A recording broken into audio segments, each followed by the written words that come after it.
This afternoon, I'm going to talk about business valuation. As Philippa said, I'm a director at JDC Corporate Finance here in Norwich, and also a director within our sister organisation, Walton Forensics. I'm very easy to find for those that don't already know me. My contact details are here, and if you have any questions following the webinar that I haven't addressed, or indeed any other questions that you want to ask me, by all means, give me a call on my mobile, or you can email me, or you can find me all over social media on LinkedIn and Twitter, etc. And I think Philippa will send you a copy of the slides afterwards as well.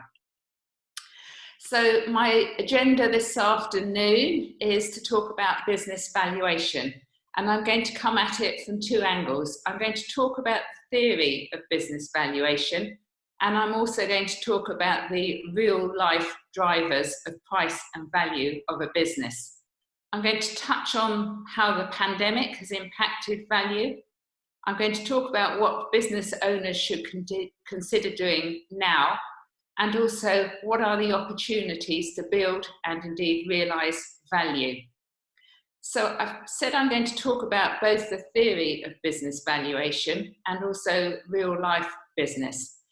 And the relevance of the theory of business valuation is because if you're looking at selling your business, then the value of that business is the price that you're going to realise. It's what someone's going to pay for the business. But there are many occasions when we have to value a business where there isn't a sale anticipated. As an expert within Walton Forensics, an expert witness, I conduct many business valuations in order to value the business for the purposes of a court matter. So, for example, I might value the business in relation to a divorce or a commercial dispute between shareholders, or professional negligence claim, or some other insurance claim, or fraud, for example. We also conduct business valuations for tax purposes, so perhaps where shares are being passed through a family, or where as part of an employee scheme. And there are other occasions where we also conduct valuations for theoretical purposes. But another really useful purpose for a business valuation is for the business owner to understand what are the drivers of value in a business. What makes the business valuable to an investor or a purchaser of that business? And those drivers should be understood in order to take strategic decisions at every aspect of the business life cycle. So what is the value of a business? The value of a business, value like beauty, is in the eye of the beholder. In other words, a business is worth exactly what someone will pay for it. In essence, it boils down to the earnings that that business is going to generate and the purchaser's required rate of return on capital. So just first of all, starting with the theory of business valuation, there are a number of valuation methodologies, and I'm just going to run through these quickly. So there is capitalised future maintainable earnings, something perhaps known as EBITDA, earnings before interest, tax, depreciation and amortisation. That is the most common basis for valuing businesses, for valuing private limited companies. Secondly, there can be the discounted cash flow methodology. So that looks at the future projected cash flows of the business and then discounts those future cash flows back for the time value of money. In some industries, there are specific industry metrics. So for example, for opticians, for dentists, for accountancy practices, for law practices, there are specific industry metrics which are used as a guide to the price that a large business might pay to buy up smaller practices. For minority shareholdings, the dividend yield basis is used. So those are perhaps a shareholding of 5%, where the shareholder has no influence over the future strategy of the business, no control, and the only thing they get from those shares is the right to future dividends. So those will just be valued based on what the likely future dividends on those shares are going to be. And finally, we have asset-based valuations. So asset-based valuations are relevant where, for example, a company is heavily backed with assets, so maybe a property investment company. Could also be relevant in a case where the company is no longer going to be trading. So we're just looking at how the assets might be sold and what might be realised on a sale. And that can also be relevant in court cases where the court decides actually if two shareholders can't work out what they're going to do and how they're going to take the business forward, well actually the assets should be realised and the consideration distributed to the shareholders. So as I said, the earnings-based methodology is the most common basis on which we value businesses. And certainly in the work that we do both at JDC and Walton Dodge Forensics, the majority of our valuations are based on the earnings. So the basic assumptions that we need to make in order to use this methodology is we have to assume that there's a willing buyer and seller. We assume that the business is a going concern. We have to come up with an estimate of maintainable future profits. And these are normally drawn from the historic results. So we will look back over the last 2, 3, 4 years of accounts and try and work out what we think is a reasonable estimate of the maintainable future profits. Now, clearly that's going to be a harder area going forward under the pandemic because no business is likely to trade in the same way that it did in the past going forward. We then apply a multiple to that estimate of maintainable future profits, and that multiple recognises how long, how many years an investor might expect to wait to get back their investment in the business. And we adjust for normalised working capital and any surplus assets within the business. And by surplus assets, I mean perhaps there are assets on the balance sheet which aren't required for the trade to generate the profits of the business. That might be something like an investment property, or on occasions we've had race horses and we've had antiques. And those are clearly not assets that relate to the trade, or not unless it's actually a race course or something. So just to talk through a very simple example to explain to you how the earnings-based valuation works. We start off with, for example, maintainable earnings of 100,000. If we guesstimate a multiple of, say, 4 times, we arrive at an enterprise value of 400,000. We then adjust for normalised working capital and surplus assets. So say, for example, that adjustment is 100,000. We arrive at an equity value of that company of 300,000. So that's a very simplified example, but just to give you an idea of how that valuation methodology works. So I talked about the theory of it, but also the relevance to doing a theoretical valuation, both in terms of compliance needs to come up with a valuation, for example, for tax reporting, or in the case of court disputes, but also business owners. It's helpful to understand, or essential really, to understand the drivers of value because it's relevant in terms of business making decisions. Now, there can be decisions as to whether to invest in a particular enterprise, whether to expand the business, or it can be as an business owner considers whether actually now is the time to look at succession or perhaps to divest of a part of a business. So that's when the theory turns into the practice. So here on the screen now, I've got what in real life drives the price that an investor will pay for a business. So looking at those, and I'm not going to go through them all this afternoon, but if you have 2 businesses which are generating the same level of profits, but one has assets within the balance sheet, such as fixed assets, or owns its own IP, then clearly the value of that business is going to be higher. People will also pay a premium if it's an industry and sector that they really want to get into, but actually there's some barriers to entry, and that could be things like regulations or licenses. Then they may well pay a premium to buy an existing business in that sector. It's also relevant to look up the break-up value of the business, the market value of those assets, as opposed to the book value.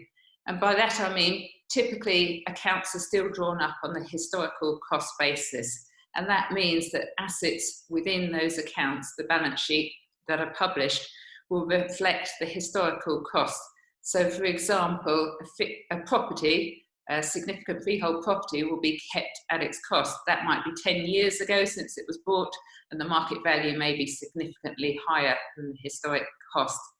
It's also not untypical for the assets for example, the stock, work in progress, maybe the debtors, to be carried at a value within the accounts, but actually what the realisation of those assets is going to raise significantly less or occasionally significantly more than is shown in the statutory accounts. The cash flow of that business, the cash flow that it generates, how quickly does that business turn its assets, its stock, into cash is relevant to the price it's going to be paid. Is there surplus working capital on the balance sheet that a purchaser will be able to use to fund the acquisition or fund a further investment is relevant, clearly. The dependency of the business is relevant to the price. So if the business is dependent on the existing business owner, is it dependent on a particular customer? Is it dependent on a particular supplier? Or is it dependent on a small number of products? All of those will depress the price. I've mentioned there are industry norms for price. So for example, if someone's looking at purchasing into an optician's, generally a guideline price for a much larger optician's chain to pay for the price of an optician will be based on the number of customers, active customers on the database of that small optician's. And the same applies, there are guidelines for accounting practice, law practices, wealth management businesses, medical practices, pharmaceuticals, and so on. Management strength is clearly relevant. Onerous obligations, I think that will be an interesting area going forward. So is there an onerous leasehold obligation within the business? And perhaps coming out of the pandemic, businesses will change the way they operate, and perhaps they will no longer need those leasehold properties that they had previously. So there could be some onerous obligations within the balance sheet. There could be obligations in respect of employees, and there could be tax liabilities that have yet to be recognised. So those are the sort of things that the due diligence, if someone was acquiring the business, will be looking at. The strength of the order book is clearly relevant. Someone's buying a future stream of income, and therefore they're going to be looking at the order book to see if that's likely to be maintained. The profit history and the quality of earnings is relevant, and by that I mean, as I've mentioned, we look back at the historical profits, and what is important is whether the business has been consistent in earning those profits. Have they been consistent year on year with a nice upward trend, or are they very lumpy? And clearly if they're inconsistent and lumpy, and even if we arrive at the same average profits, then a higher premium is going to be paid for the consistent history of quality of earnings. The right purchaser is again relevant. So if someone wants a specific business in a specific sector in a certain location, then clearly they're going to pay a premium for it. Generally, a larger business will attract more pro rata than a smaller business. If interest rates are low, then generally the price paid for the business will be higher. And then finally, the manner in which the vendor of the business owner, expects to be paid is relevant to the consideration that the buyer is going to pay. So if the business owner is prepared to consider an earn-out, i.e. they're going to have some of the consideration based on the future performance of the business, or if they're prepared to take some of the consideration on a deferred basis, paid in future years, then that will impact the price that the purchaser is going to pay.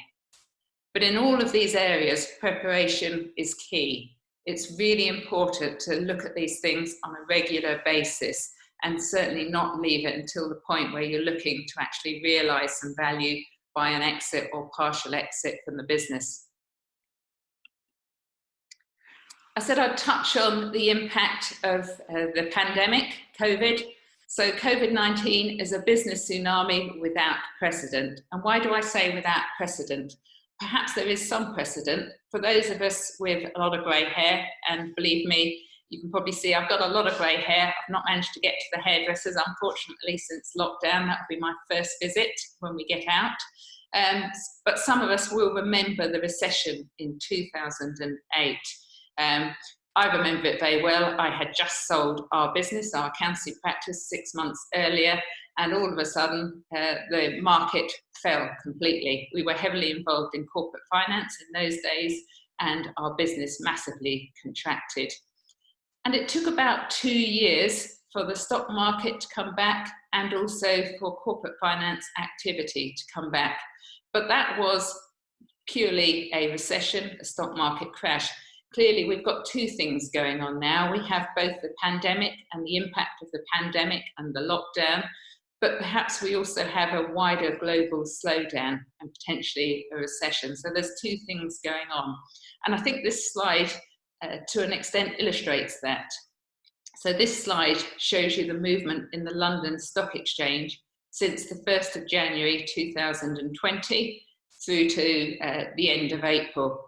And if you look at the slide, you can see it all was bubbling along quite nicely. And certainly all of us were seeing quite a lot of corporate finance transactions, quite a lot of business activity, with businesses being sold and bought and investments in business and everything going along nicely. And actually everyone was quite excited because there were more transactions, because the budget was due in March, and there was a view that entrepreneurs' relief might disappear in the budget, and therefore there were more transactions than we might normally have expected in March. And then news of the pandemic started to come across to the UK, maybe at the same time as in any event, there was a bit of a global slowdown, and it's hard to say what was related to what, but you start to see that graph going downwards in February. And then that started to get steeper and steeper as we realised that actually we weren't going to escape the pandemic, and perhaps there was a nervousness in the market that the government wasn't doing enough, I think, to stop things. And we saw that very steep plunge towards about the 3rd week of March. And then the lockdown was announced, perhaps there was a bit more confidence in the markets, and things peaked up a little bit in the first week or so of that lockdown, and as the government announced the measures that were going to be taken. And then you can see it trundling along since then. So in summary, there isn't a single listed company share out there that has not been impacted by this crisis. However, not in all cases has the impact been negative. And we mustn't forget that some businesses have actually benefited from the current crisis, while others have been dramatically adversely impacted.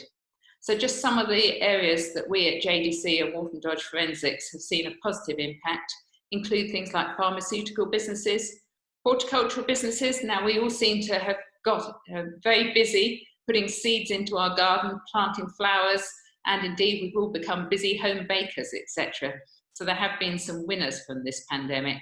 Online retailers, Hotel Chocolate's done a very good job of getting all its produce out there and selling it via the internet rather than by their myriad of shops.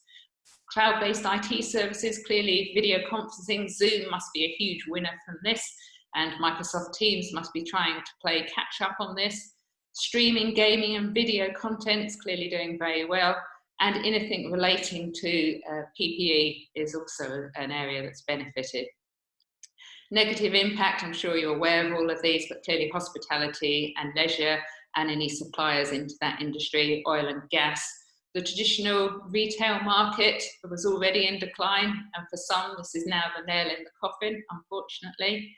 Travel and holiday industry, airlines, and again, suppliers into those industries, sports-related industries and many other sectors. So there are both winners and losers. And what's really important when you start to look at business valuation, and this is both in relation to theoretical valuations that we may be doing in cases of disputes and so on, but it's also relevant to businesses when they're planning for the future. What's important is this a short-term impact, or is it a medium-term and longer-term impact? And what are those different impacts going to be?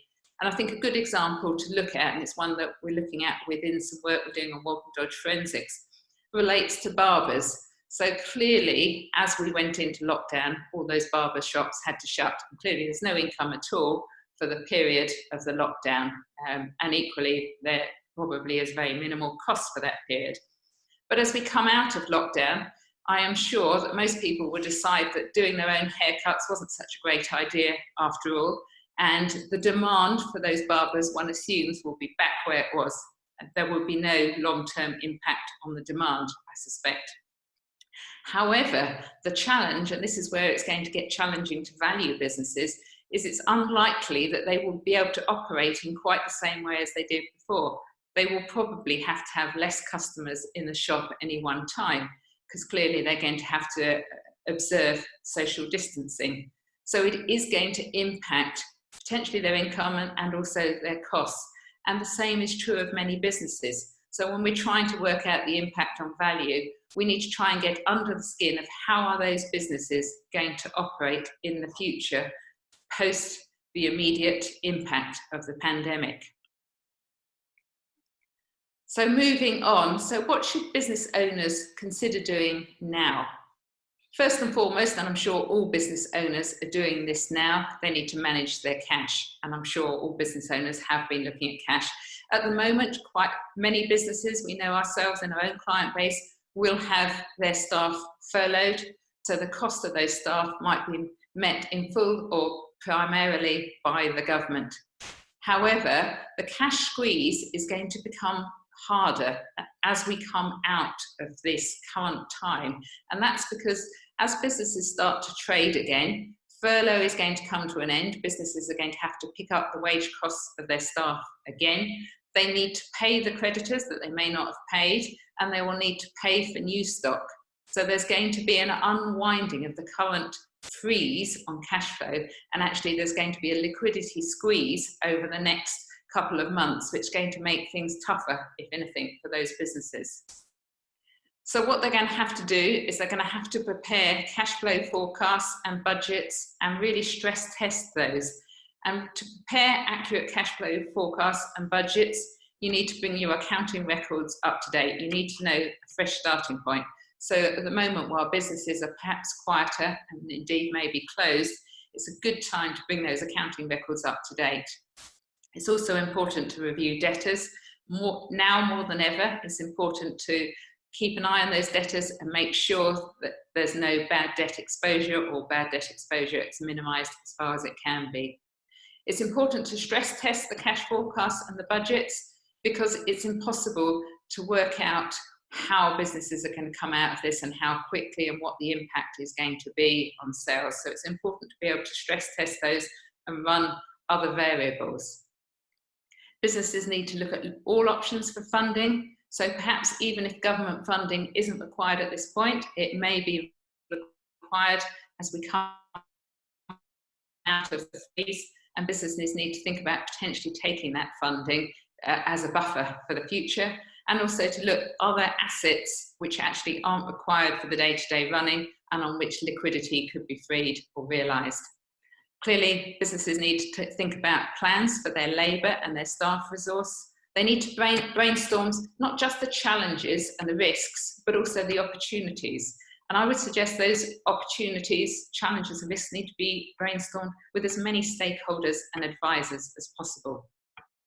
And finally, it's important to take appropriate legal advice and advice from your corporate finance advisors or accountants if you have any concerns about insolvency. So if you have any concerns about whether you can continue to meet your debts as they fall due and whether you can continue to trade as a going concern, it's important to take that advice as early as possible. And the advantage of taking that advice early, aside from staying on the right side of the law in terms of trading insolvently, but the other importance is you will maximise the outcome for you and for your business if you can't continue to trade, if you've taken the advice as early as possible and you get some professional support. So what are the options in the medium to long term to realise value from your business? Clearly there could be a sale, a full or partial sale to a third party, whether that's a competitor, a UK or overseas business, private equity or a customer. Management buyouts have been very popular over the last few years and remain an option. There can be employee investment, and those seem to be flavour of the day at the moment, so that's worth something considering if you've got a company with a reasonable number of employees. You could be looking at acquiring another business. You may be in a sector that's actually benefiting at the moment, or you may actually see the opportunity as a result of the impact on other businesses and their cash flow issues to actually acquire another business. Organic growth is clearly an option. It may be the time to look at actually should you be selling and realising some of the assets and liquidating them. As I've mentioned, businesses aren't likely to trade in exactly the same way they did previously. So businesses that previously had property on the high street may actually be looking at realising that property. I'm going to mention succession planning. The key lesson I would say here is don't leave it too late. If you think you might be looking at an exit in the future, I would start the conversation early. And I think that's one area where you need to take early advice and really plan it. The worst disasters I've seen in terms of succession planning is where my clients have left it too late. I had a very sad one. I had someone who had a very successful publishing company. It's in the medical area. It was a niche business. They had a number of conversations. We had a number of approaches from the large international publishing companies who were interested. The client eventually said yes, he wanted to do the transaction. We went through the process, went through the due diligence. We were probably a couple of weeks away, maybe even a week away from completing the sale. And the client started to get very upset about a contribution to £10,000 of his legal costs. I remember it very well. He was looking at realising a very large 7-figure sum for his business, and he started arguing about £10,000. Unfortunately, he got very emotionally upset about the £10,000. He put the sale on hold for a couple of weeks. In the meantime, the purchaser was acquired by another business, and they decided that actually they couldn't do any more acquisitions at this point, and they walked away from the sale. That was bad enough, but unfortunately he had a heart attack 2 weeks later, and as the business was totally dependent on him, we ended up in a forced sale position. So the business was sold in the end for a very small proportion of what it had previously been worth just a few weeks earlier. So timing is key on succession planning. Clearly there can be reorganisation. Now it may be the time to dispose of part of the business and refocus energies.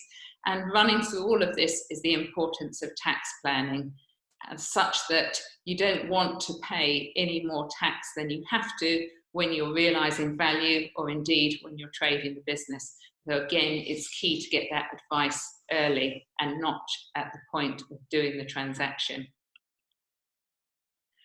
So I talked about local M&A activity. So this graph shows the number of published M&A transactions completed in the UK. The top line is for the whole of the UK from the January 2019 through to April 2020. And as you'll see on the top line, things were going along quite nicely the whole way through 2019. And indeed, we had quite a spike of activity across the whole country in the run-up to the budget in March 2020, on the assumption that people were concerned that entrepreneurs' relief, the 10% tax rate, would disappear in the budget. And then we had the pandemic, and you can see the line dropping off dramatically. At the bottom of that same graph, you can see the same published transactions, and these are only those deals that have gone through that have actually ended up on a published database. You can see the same thing, the pale blue line for the Eastern region and the grey line for Norfolk. And just to put it in context in terms of our region, so across the whole country in that 16 months, there were just over 5,000 published transactions.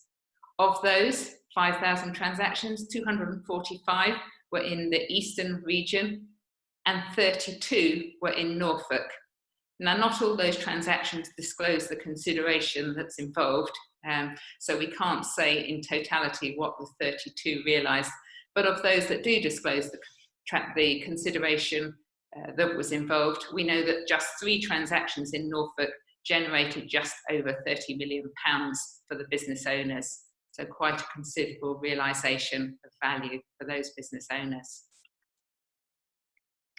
And just to pick up on some of the areas that we've been involved in for local businesses and indeed across the UK over the last 5 years. So those coloured boxes, JDC has been involved in 52 shareholder reorganisations and succession planning projects. We've been involved in acquiring 23 businesses on behalf of the purchasers and been involved in the due diligence and pre-investment reviews. So that could be larger UK businesses or international businesses buying into owner-managed businesses. We've been involved in 43 major growth and refinancing projects alongside our ongoing corporate advisory services. So at JDC, we do have a number of retained clients who work with us through their business life cycle, and we're also involved in helping them in various projects along the way. We've completed 71 corporate sales mandates. So that is where a business owner comes to us and says, I've decided I want to sell my business. I'd like you to go to market and I'd like you to find the right purchaser and complete on that transaction. We've been involved in 12 private equity transactions, and alongside Walton Dodge Forensics, where we do our share valuations, we've been involved in 244 valuations over the last 5 years. And then I mentioned the spurge of activity in March. I think it was our busiest 7 days ever, and I'm sure for other advisors it was similar. So a big surge of activity ahead of the budget. And indeed, some of these transactions, I think, started just a few weeks, certainly one started just a few weeks before the budget. So there was quite a push to get things completed while the 10% tax band remained.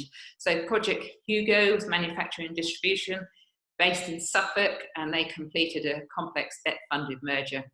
Brentwood Communications is in the communications sector, clearly. It's in Essex, and we completed an acquisition.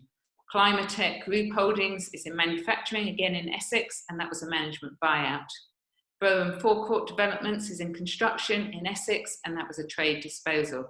Fiducia Group is wealth management in Suffolk, and that was again another management buyout. Bateman Group in construction in Norfolk was a management buyout. And finally, VMS is in fleet management in Hertfordshire, and that was an acquisition. So quite a lot of activity, or an awful lot of activity in that 7 days up to the budget. But interestingly, we certainly still have transactions that are going on at the moment. Clearly, we're not as busy as we would like to be on the corporate finance transaction side. We're still busy advising our clients, because clearly we have ongoing clients and we're assisting them with their cash flow challenges and their loan applications and so on. But we have some transactions going on, and there are still buyers looking to complete transactions, as well as businesses that unfortunately have to look at actually selling because they're running out of cash. So that's, I think, everything that I had to cover this afternoon. My contact details there on the final slide. I think Philippa's going to have a quick look for me and see whether there's any questions that anyone would like to raise at this point. I would also just like to say thank you very much for attending today. I appreciate probably a huge draw of what looks to be a very nice sunny afternoon out there. And if you are rushing off, I hope you have a lovely long weekend. Thank you. Thank you so much, Fiona. If you've got any questions, if you just use the Q&A panel at the bottom of your screen, or use the chat, and we'll just wait a few minutes and see what questions come through.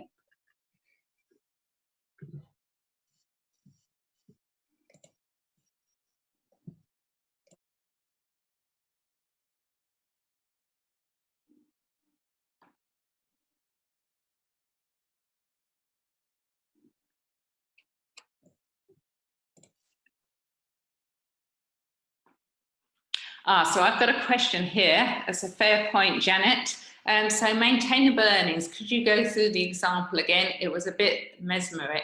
Yeah, fair enough. I will see if I can quickly whiz back to the example, because it's probably easier if I talk it through. Maintainable earnings. Ooh. So maintainable, to calculate a valuation based on maintainable earnings, we start off with what is our estimated maintainable earnings. So that's what we think the profit that the business can generate on a regular basis going forward. So that will be looking at historic accounts, and in this example, we're assuming that we think our typical business might generate £100,000 of profit per year. To that, we apply a multiple. And for this case, I've assumed a multiple of 4. So we're saying a multiple is derived from a number of sources, probably too complex for me to go into, but it's really looking at how long an investor in the business would expect to wait before they got their capital returned or their investment returned. And in this case, we assumed a multiple of 4, so that arrived at 400. We then took off 100,000 because we said within that business, there was £100,000 of surplus assets which weren't needed to facilitate the day-to-day trading. So we take off that 100,000, and that comes up with an equity value for the business of about 300,000. So hopefully that gives you a little bit more clarity, but by all means, if you want to talk that through with me a bit more, then do contact me after the webinar. So now we have an anonymous attendee. So Mr. Anonymous says, what would be the expected multiplier for an accountancy business, please? That's really an interesting one. As I said, I actually was involved in the disposal of my accountancy business many years ago, and indeed have given expert opinions on accountancy businesses. So what we would look at for an accountancy business would be, first and foremost, what is the income of that business? How much of that business is derived from ongoing clients doing the year-end accounts and the tax returns and the compliance, and how much of it is transactional? And normally one would value an accountancy business, not generally done on necessarily on the earnings basis valuation. We would actually be looking at the income and applying a multiple to the income. So that was one of the sectors that I said had its own industry specifics. And we would be applying a multiple to the income. And generally that multiple might be 1 times income in the good old heydays, and has probably come down now to something between 0.5 and 0.75 of the income. But it really does depend on the type of clients within that accountancy practice. And there'll still be a cross-check to the profitability of that practice as well. But broadly, that's how we would value an accountancy practice. So I think that's all of the questions. So I'm going to sign off here. It's been good to catch up with you. I'm sorry I've not seen you in person, because I know there's probably a few familiar faces out there, and it would be great to catch up with you again when we can. So I'm going to hand back to Philippa. Thank you. Thank you so much, Fiona. This is one of the webinars that Norfolk Chamber has been delivering with Norfolk businesses. Do visit our website to see what else we've got coming up, as well as our virtual events. And thank you so much, Fiona.